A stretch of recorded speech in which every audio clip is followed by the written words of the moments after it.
माननीय श्रेष्ठ आले मगरजीलाई हार्दिक अनुरोध गर्न चाहन्छु।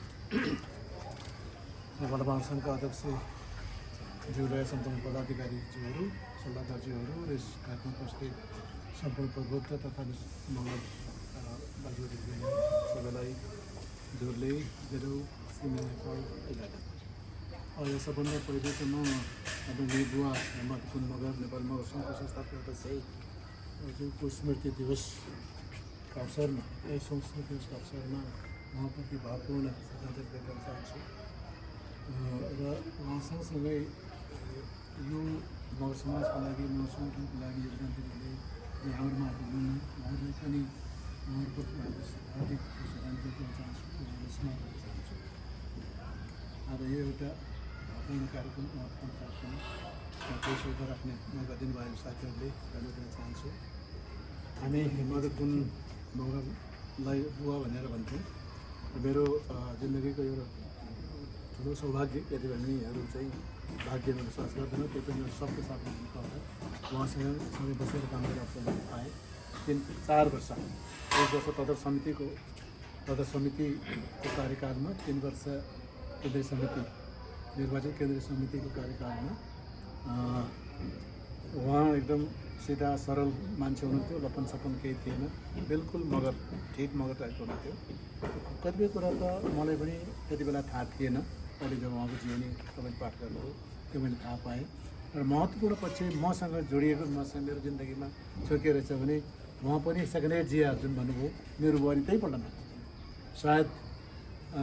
तर मेरो बुवा धेरै सिनियर हुनुहुन्थ्यो। मेरो बुवा बाँचिरहनु भयो, 125 वर्ष हुनुहुन्थ्यो। तर पल्टन चाहिँ त्यही थियो। मेरो दाईको पनि, जुन दाईले मलाई देहरादून ल्याएर पढाउनु भयो, जेठो दाई पुरानो मगर, उहाँको पनि यही पल्टन थियो सेकेन्ड हेड जिया। उहाँको जिन्दगीको यो पाटो मलाई थाहा थिएन। मात्रै के थाहा थियो भन्दाखेरि म मुक्ति सेनामा हुनुहुन्थ्यो। 2007 सालमा निरङ्कुश जाने राणा शासनको विरुद्ध सङ्घर्ष गर्दाखेरिको सङ्घर्षमा मुक्ति सेनामा हुनुहुन्थ्यो र पछि प्रहरीमा इन्सपेक्टर हुनुभएको थियो भन्ने सुनेको थिएँ। तर त्योभन्दा अगाडि कहाँ हुनुहुन्थ्यो, इन्सपेक्टर उहाँले किन जागिर छोड्नुभयो, यो सारा उहाँको जिन्दगीका यी पाटाहरू मलाई समय थाहा थियो। आज म एनलाइटेन पाएँ। यसरी उहाँको बारेमा सम्झना गर्दा this morning I am feeling नस्टाल्जिक।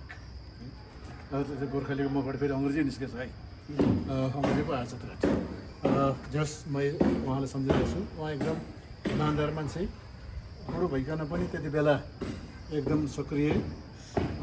कुनै पनि केन्द्रीय समितिको बैठक उहाँले छोड्नु भयो। पुरासम्म चाहिँ उहाँ अनुपस्थित भएर आदरणीय उपाध्यक्ष रणबहादुर आले मगर जो हाम्रो माझमा हुनुहुन्न, उहाँको देवमत भइसक्नु गोर्खा दिवसी, उहाँको अध्यक्षतामा बैठक गर्नु परेको थियो। तर त्यसबाहेक चाहिँ सधैँ जहाँ बैठक गरे पनि हामी बैठक विभिन्न ठाउँमा गर्थ्यौँ। फेरि हाम्रो सङ्गठन थिएन, त्यसैले त्यसैभरि हामी जान सकेन। र हामीले सिराहामा गर्थ्यौँ, म्याग्दीमा गर्थ्यौँ, धाममा गर्थ्यौँ, तनहुँमा भइहाल्यो, काठमाडौँ भइहाल्यो। यो ठाउँमा बैठक गर्दाखेरि चाहिँ उहाँ बस्नुहुन्थ्यो। त्यस्तो सक्रिय मान्छे हुनुहुन्थ्यो, हामीले पुग्न दिइरहनु। र जिन्दगी उत्तरार्ध पुगेको हुनाले धेरै बौद्धिक आउटपुटहरू उहाँले यदि दिन सक्नुहुन्थेन। त्यो हामी युवाहरूको अहिलेको जेएनजी जो भन्छ, जेएनजी मतलब बुढे थियो होला त्यति बेला, त्यही त हाम्रो चाहिँ जिम्मामा हुन्थ्यो, हामीले गर्थ्यौँ। तर उहाँको सधैँ हामीले हौसला हुन्थ्यो, स्याबास भन्ने कुरा हुन्थ्यो, ढाडस हुन्थ्यो, त्यस्तो हुनुहुन्थ्यो। त्यसैले अहिले म सम्झौता जुन उहाँको मैले जीवन पढेँ, यो सम्झौता के लाग्छ भने हामीले एकदम सही मान्छे मगर सङ्घको अध्यक्ष चयन गरेर आएछौँ। अघि यो जीवनीमा जुन प्रसङ्ग आयो ढलप्रताप राणा, उहाँ चाहिँ नरदेवीमा हुनुहुन्थ्यो। उहाँको बसोबास उहाँ चाहिँ उहाँले मैले उहाँलाई पनि भेटेको थिएँ। ढलप्रताप राणा लेख्नुहुन्थ्यो। अनि वन्डर प्रिन्टिङ प्रेस भन्ने थियो, उहाँ चाहिँ भन्नुहुन्थ्यो पृथ्वी शाहको पालामा उहाँको पुर्खाहरू यहाँ काठमाडौँ आएका थिए अरे। अहिले उहाँहरूको बसोबास नरदेवीमा छ। ढलप्रताप राणा जसको नाममा यो लेख भयो, सायद तपाईँ कति याद गर्नुभयो, उहाँ त हुनुहुन्न, तर उहाँको छोराहरू हुन्छ, सायद कति याद हुन्छ। साम्राज्य प्रताप राणा भन्ने एउटा कुनै समय राष्ट्रिय खेलकुद परिषदमा हुनुहुन्थ्यो, इन्जिनियर। र ढलप्रताप राणाको छोरी चाहिँ दिवंगत आइजिपी राजा खड्जी बरालको साला इन्जिनियर देवराज थारूसँग बिहा गर्नुहुन्छ। ढलप्रताप राणाको छोरी त्यस्तो चाहिँ हुनुहुन्थ्यो। उहाँहरू सँगसँगै बहादुर बुवाले पनि काम गर्नुभएको रहेछ। उहाँको यो कन्ट्रिब्युसन योगदान यो बाटो मलाई थाहा थिएन, आज मैले थाहा पाएँ।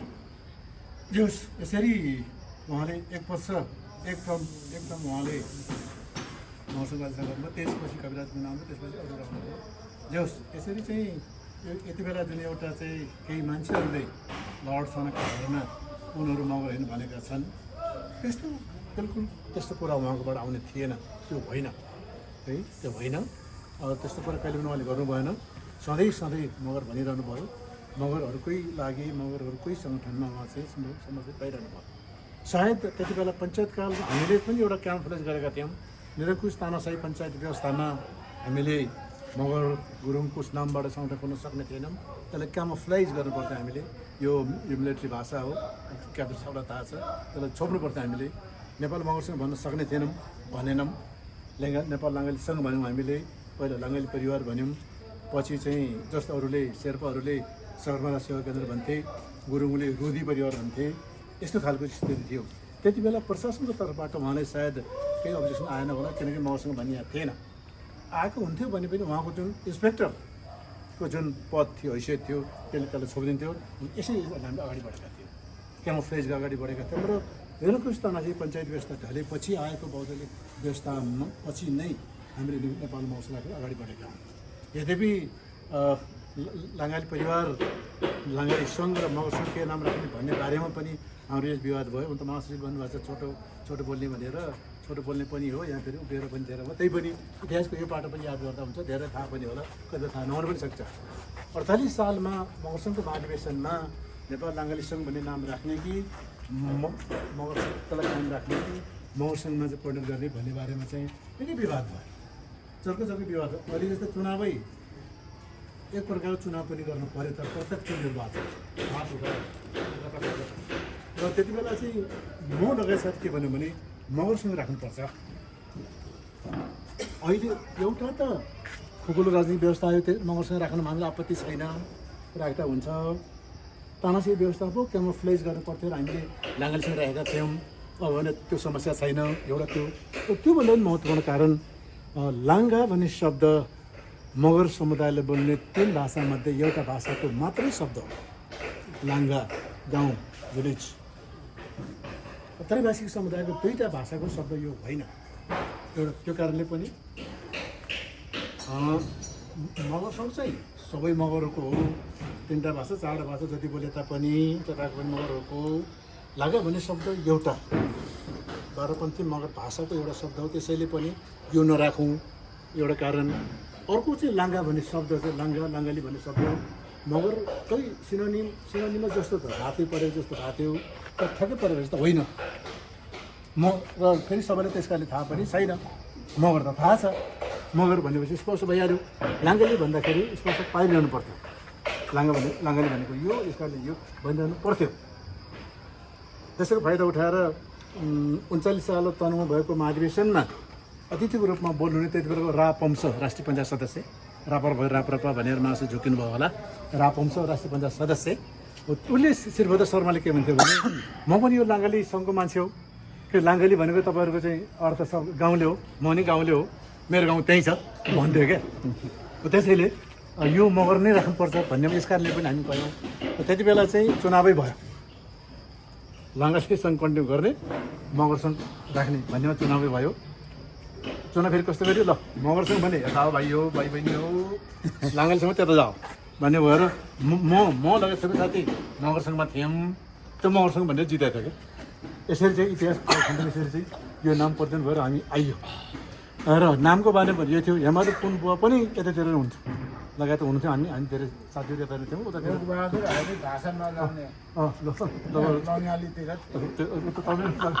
त्यस्तो थियो। र जस त्यस्तै शैलीसँग चाहिँ हामीले यो प्रक्रिया टुङ्गाएका थियौँ, त्यो थियो। अनि अर्को एउटा चाहिँ महत्त्वपूर्ण निर्णय, हाम्रो नामको पछाडि मगर शब्द थप्ने भन्नेमा पनि विवाद भएको थियो। यो प्रस्ताव महासचिव हिसाबले मैले लिएर गएको थिएँ। अब यहाँ कन्फ्युज भयो, थाहा पाएको थियो। हाम्रा थुप्रै थरहरू अरू जातसँग पनि मिल्छ, को मगर थाहा हुँदैन।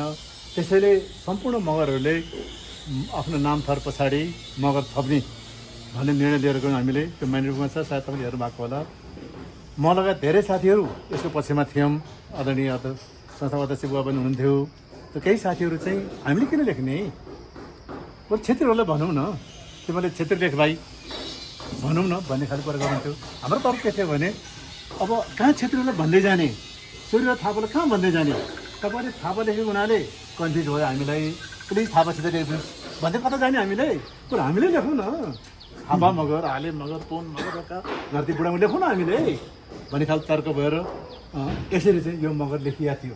यस्ता महत्त्वपूर्ण निर्णयहरूमा सधैँ हेमबहादुर पुन बुवाको समर्थन रहन्थ्यो। ठिक छ भनेर हुन्थ्यो र यसरी चाहिँ यो मगर सङ्घ स्थापना गर्नमा उहाँले चाहिँ ठुलो भूमिका खेल्नुभएको थियो र हामीलाई अवसर दिनुभएको थियो। र एउटा यो विषय एक दुईवटा कुरामा राखेर मैले आफ्नो भनाइ बेच्न चाहन्छु। यसरी हेमबहादुर पुन मगरको संस्थाको अध्यक्षको यो स्मृति दिवस मनाउने सिलसिला जुन सुरु गर्नुभयो साथीहरूले, धेरै सराहनीय छ। यो चाहिँ सराहनीय काम हो। यसरी हाम्रो अग्रजहरूको चाहिँ यसरी के छ भन्दाखेरि सम्मान गरेर ठिकै हो। फेरि यो मलाई चाहिँ मेरोलाई भने होइन, फेरि उहाँलाई मात्रै भने फेरि स्मरण रहोस्। त्यो चाहिँ त्यो भयो। अर्को एउटा यसरी हामीले सम्मान गर्नुपर्ने व्यक्ति, सम्झना गर्नुपर्ने व्यक्ति हर्कबहादुर थापा मगर, जो त्यति बेला नेपाल गुप्तचर विभागको चाहिँ चिफ हुनुहुन्थ्यो।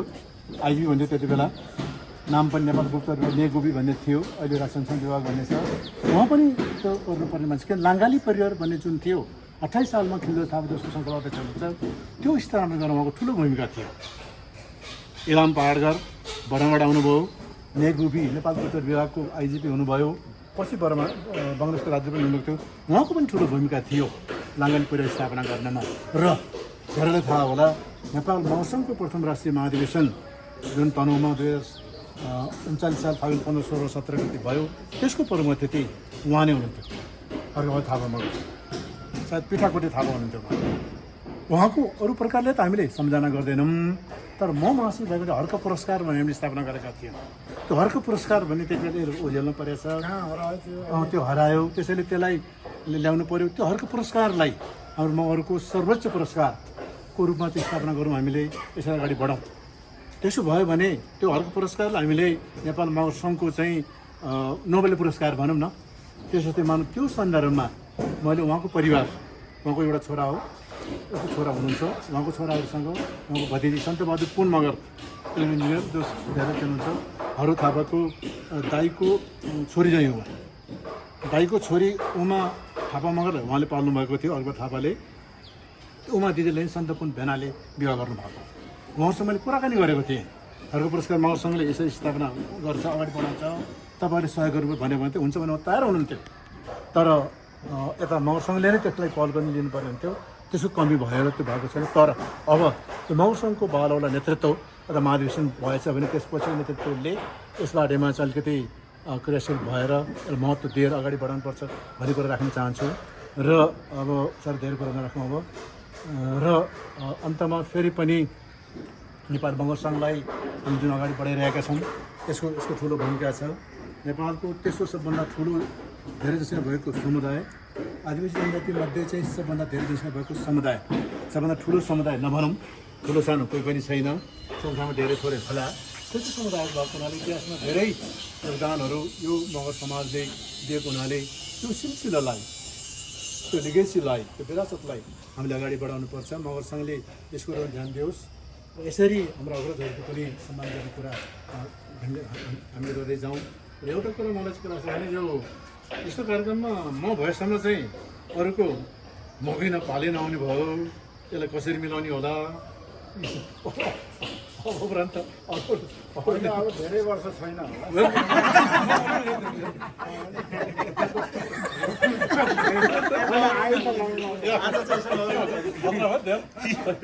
छैन भन्दा त दुई तिनपल्ट मृत्युले जितेर आएको मान्छे हो। तपाईँको मृत्यु अब त्यस्तो छैन, तपाईँले मृत्यु जितेर आएको छैन, अझै केही वर्ष म चढेको माइक्रो पुरा उत्ताउन टाङ लाँदैन बसेको मान्छे हो म। त्यसैले जोस् एउटा हँसेल जस्तो पनि कुरा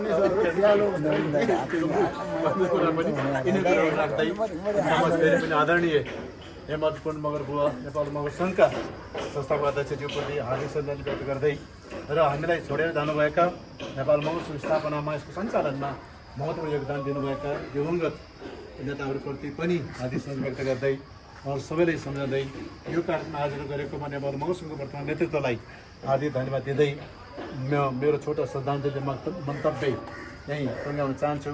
धन्यवाद।